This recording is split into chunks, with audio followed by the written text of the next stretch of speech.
시청자 여러분 안녕하십니까? 행복한 미래를 여는 방송 복지TV 뉴스입니다.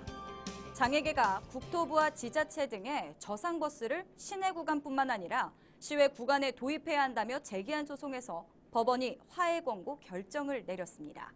그러나 국토부와 지자체는 법원 결정에 이의를 제기했습니다. 박정인 기자입니다. 장애계가 시외버스에 저상버스를 도입하라며 국토부와 지자체에 제기한 소송에서 법원이 화해 권고 결정을 내렸습니다.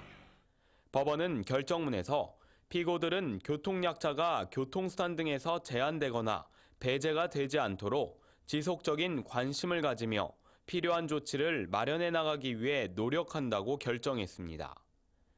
그러나 피고 측인 국토부와 서울시, 경기도 버스회사는 법원의 결정을 받아들일 수 없다며 이의를 제기했습니다. 원고 측인 장애계도 법원의 결정 내용이 추상적이고 구체적이지 않음에 따라 이번 결정만으로는 언제부터 저상버스를 이용할 수 있을지 가늠하기 어렵다고 말했습니다.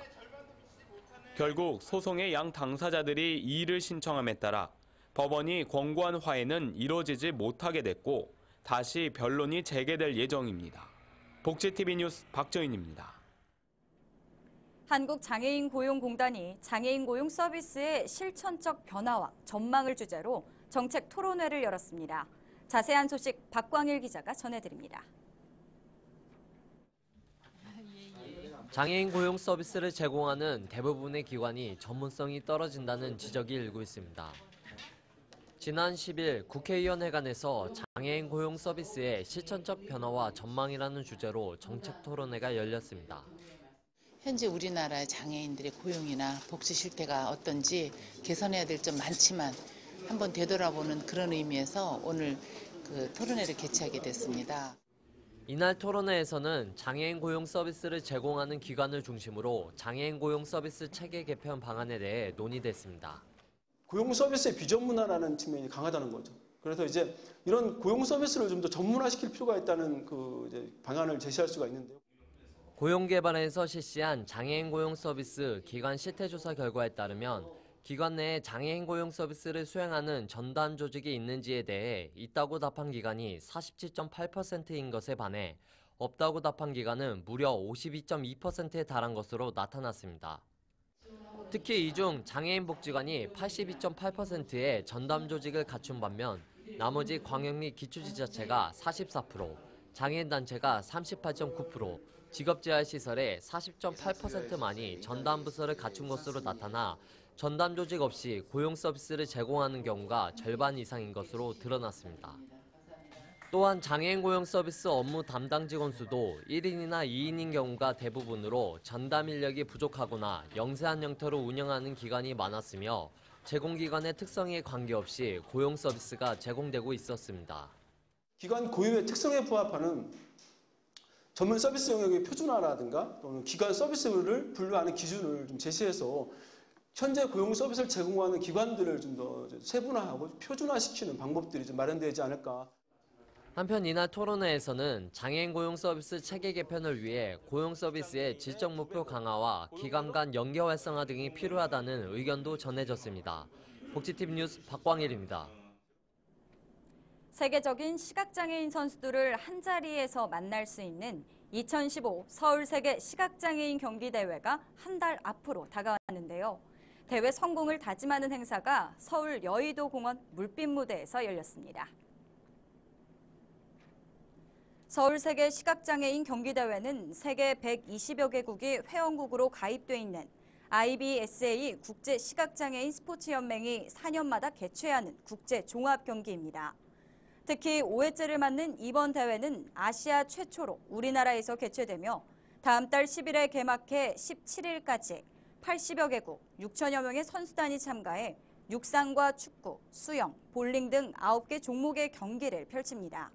한편 이날 선수 대표와 자원봉사자 등은 선서를 통해 대회 준비에 최선을 다할 것을 다짐했습니다. 정부가 각 지방자치단체의 복지 사업에 대해 대대적인 조사를 펼치고 있습니다. 이번 조사를 통해 다른 지역과의 형평성에 어긋나거나 중앙정부의 복지 사업과 겹칠 경우 정비 또는 조정한다는 방침입니다.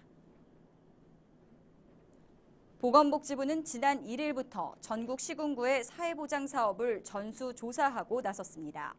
현재 전국 지자체의 사회보장 사업은 만여 개에 달합니다. 복지부 관계자는 이번 전수조사가 복지 축소로 비칠 수 있지만 사회보장 사업 예산을 효율적으로 사용하자는 의도에서 하는 것이라며 사업 정비로 절약한 재원을 다른 복지 사각지대에 쓸 수 있는 만큼 복지 축소와는 다르다는 입장입니다. 한국보건사회연구원이 65세 이상의 전국의 만여 명의 노인을 조사한 결과 남자 노인보다 여자 노인이 거의 모든 삶의 영역에서 열악한 생활을 하고 있는 것으로 나타났습니다. 2014년도 노인 실태 조사를 보면 무엇보다 일상생활의 가장 기본이 되는 가구 형태에서 남녀 노인 간의 큰 차이를 보였습니다.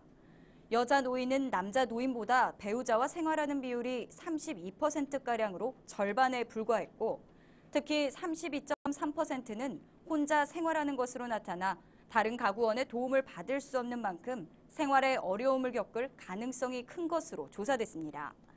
또 여자 노인은 국민연금 등 공적 연금 가입 비율이 남자 노인 51%에 비해 18%에 그쳐 안정적이고 독자적인 노후 소득도 제대로 확보하지 못한 것으로 확인됐습니다. 아이들이 처음으로 사회생활을 경험하는 곳, 어린이집이라 할 수 있는데요. 믿고 맡길 수 있는 환경을 조성하고자 경기도는 부모 모니터링단을 3년째 운영하고 있습니다. 김소영 기자입니다. 부모 모니터링 단원을 위해 학부모와 전문가가 함께 들어옵니다. 필요한 서류를 점검하고 모니터링 일정에 대해 설명합니다. 모니터링단은 교실의 위생 상태가 어떤지, 위험한 교구는 없는지 확인하고 아동학대 예방을 위한 긴급 전화기가 잘 설치되어 있는지, 아이들의 간식 식사가 될 재료들이 깨끗하고 신선한 상태로 잘 보관되어 있는지도 꼼꼼히 살핍니다. 실제적으로 저희가 부모 입장에서는 부모들이 그 어린이집 조리실이나 이런 데 들어가서 막 볼 수가 없기 때문에 막상 와서 보니까 그 부분이 가장 저는 잘 보게 되었고요. 또 가장 만족하는 부분이라고 생각해요. 경기도는 어린 자녀를 둔 학부모가 직접 어린이집 보육 환경을 점검하는 부모 모니터링단을 운영하고 있습니다. 시군별로 부모와 보육보건 전문가 2인 1조로 구성된 부모 모니터링단은 상하반기 2회 교육을 받은 후 어린이집을 전반적으로 살펴보게 됩니다. 아이들의 건강과 아동학대 예방을 위해 마련된 부모 모니터링단은 학부모의 걱정을 덜어줄 뿐만 아니라 어린이집 측에서도 만족도가 높습니다.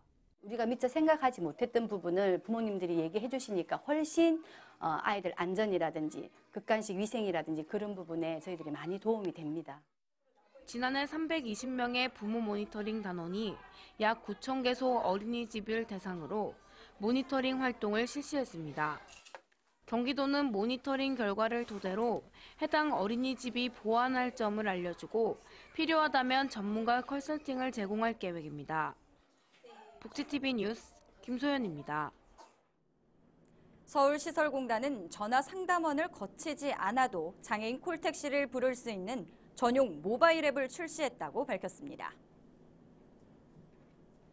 앱에는 병원 등 동일한 경로를 자주 이용하는 장애인 고객들의 특성을 고려해 최근 경로와 퀵콜 서비스 등 간편하게 콜택시를 부를 수 있는 기능과 전체 대기자 현황, 택시가 도착하기까지 남은 거리 등을 확인하는 기능을 담았습니다.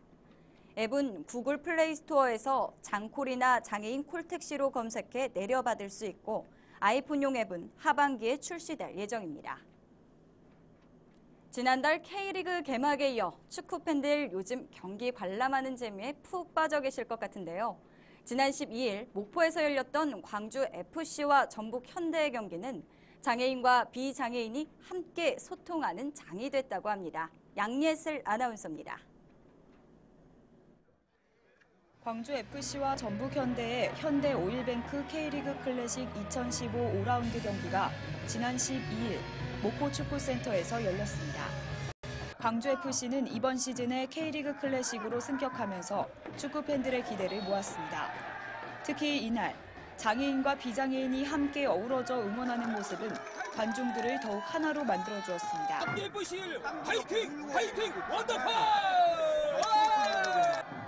이날 경기는 광주가 2대3으로 전북에 패했지만 경기장을 찾은 관중들은 선수들의 가능성을 보며 다음에 기약했습니다. 광주FC가 시민들의 많은 호응과 지지를 얻고 있는 가운데 앞으로의 활약이 더 클 것으로 기대가 되고 있습니다. 복지TV 광주방송 양예슬 아나운서였습니다. 한국장애인문화관광진흥회 공주지사가 지난 9일 한마음 찾아가는 노래자랑 행사를 개최했습니다.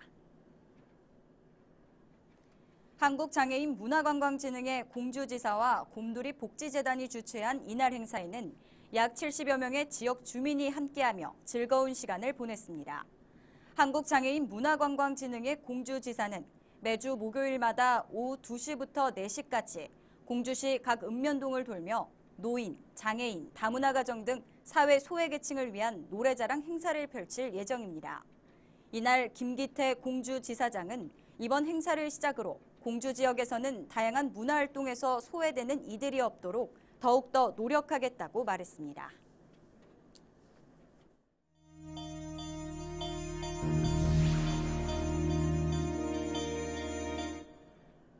이어서 간추린 뉴스를 전해드립니다. 앞으로 경제적 여건이 어려운 고령자나 장애인이라면 민사소송에서 국선 변호사의 도움을 받을 수 있게 됩니다. 법무부는 장애나 질병, 언어 문제로 민사소송에서 스스로 변론할 능력이 없고 변호인을 선임하기 어려운 사람들에게 정부가 무료로 소송 대리인을 선임해주는 민사소송법 개정안을 15일 입법 예고한다는 계획입니다. 경북도 교육청은 특수교육 대상 자녀가 2명 이상인 도내 196가구에 대해 연간 120만 원씩 교육 경비를 지원합니다. 교육청은 이에 총 2억 3천여만 원의 예산을 투입하며 지원금은 학습용 교재, 교구 구입비, 가정학습 도우미 경비 등 가정에서 소요되는 각종 교육비로 사용할 수 있습니다. 서울시가 다음 달 10일 서울 광장에서 만 5세 이하 다자녀를 둔 가족 500팀을 초청해 다둥이 마라톤 축제를 엽니다. 이날 행사는 만 5세 이하 형제, 자매, 남매가 손을 잡고 300m의 트랙을 도는 경기 등 다채로운 체험 행사가 준비되어 있습니다. 참가 자격은 2자녀 이상을 뒀으면서 서울시 다둥이 행복카드를 소지한 가정이며 자세한 내용은 다둥이 마라톤 홈페이지에서 확인할 수 있습니다. 경상남도가 거제시 어촌마을을 시작으로 도내 무변촌과 법률 소외 지역을 대상으로 찾아가는 이동법률 서비스를 시행합니다. 이번 이동법률 서비스는 어촌마을부터 농촌 지역까지 무료 법률 상담실을 운영하지 않는 12개 시군에 법률 고충이 있는 도민이면 누구나 신청해 상담받을 수 있으며 총 11회에 거쳐 지역별로 운영됩니다. 용인시가 경기도가 주관한 2014에서 2015 복지안전망 동절기 특별종합대책평가에서 대상 표창을 받았습니다. 용인시는 현행 법과 제도로 지원받을 수 없는 저소득층을 우선 지원하고자 동절기 사랑의 열차 이어달리기 캠페인을 집중 전개하는 등 동절기 소외계층 종합보호대책을 수립하고 특별종합대책 지원단을 운영하며 체계적인 복지 서비스를 제공했다는 평가를 받았습니다.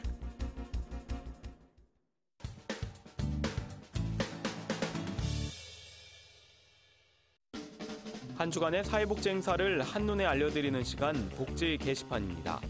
서울시 여성가족재단에서는 오는 7월에 개관하는 성평등 정책전문도서관 명칭 공모전을 실시합니다. 서울 여성플라자 2층에 마련되는 성평등 전문도서관은 성평등에 관한 자료가 모이는 전문 공간이자 모임과 토론, 교육과 문화, 전시와 교류가 있는 만남과 소통의 성평등 테마 공간입니다. 관심 있는 서울시민 누구나 참여 가능하며 자세한 사항은 서울시 여성가족재단으로 문의하시기 바랍니다. 사회복지법인 월드비전에서는 교실에서 찾은 희망 4번째 캠페인을 실시합니다. 교실에서 찾은 희망은 학교폭력 예방의 일환으로 학생 스스로 캠페인송과 플래시몹 등 친구들과 함께하는 활동을 통해 우정도 쌓고 소중한 추억도 만들어가는 행복한 학교, 행복한 교실 문화 정착을 위한 캠페인입니다. 전국의 초, 중, 고등학교 학급과 최소 15명 이상의 동아리라면 참여 가능하며 자세한 사항은 사회복지법인 월드비전으로 문의하시기 바랍니다. 지금까지 복지 게시판이었습니다. 이야기가 있는 시간, 오늘의 영상 함께 보시죠.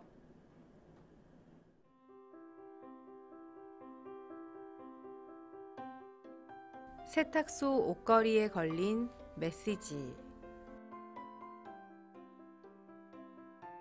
이 옷걸이에 헌옷을 걸어 가져오면 노숙자를 위한 방한복이 됩니다.